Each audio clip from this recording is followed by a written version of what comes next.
Recep Tayyip Erdogan, le président de la Turquie, ou plutôt le néo-sultan de la Turquie ottomane, comme il se fantasme, n'a de cesse de harceler la France et son président, Emmanuel Macron, pour avoir eu le courage de décrire et de dénoncer une réalité qui devrait distiller tous les regards, le séparatisme islamiste.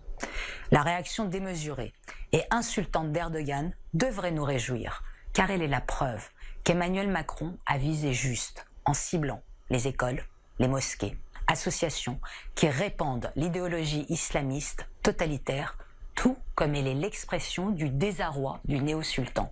L'économie, tout comme son régime, sont en crise.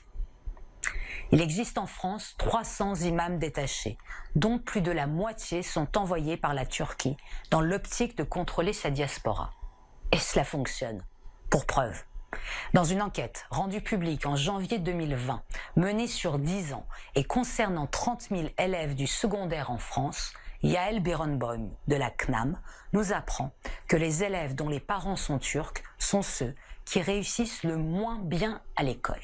Preuve, s'il en est, de l'absence d'intégration des 200 000 Turcs vivant en France sous la coupe d'une Turquie conquérante et idéologisée à l'extrême.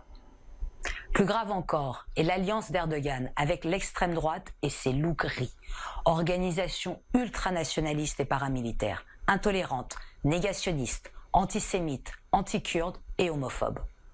Ainsi, le 24 juillet 2020, à Dessines, dans la banlieue lyonnaise, les loups gris de France attaquaient littéralement une manifestation arménienne, détruisaient des commerces tout en s'adressant à Erdogan.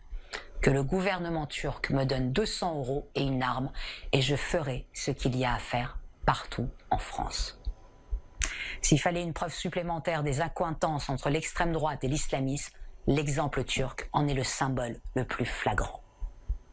La lutte contre le séparatisme islamiste va être longue et difficile, tant le maillage territorial est serré. Mais il est temps d'être fiers de nos valeurs, nées d'un amour de la liberté qui fait de nous les enfants terribles des Lumières.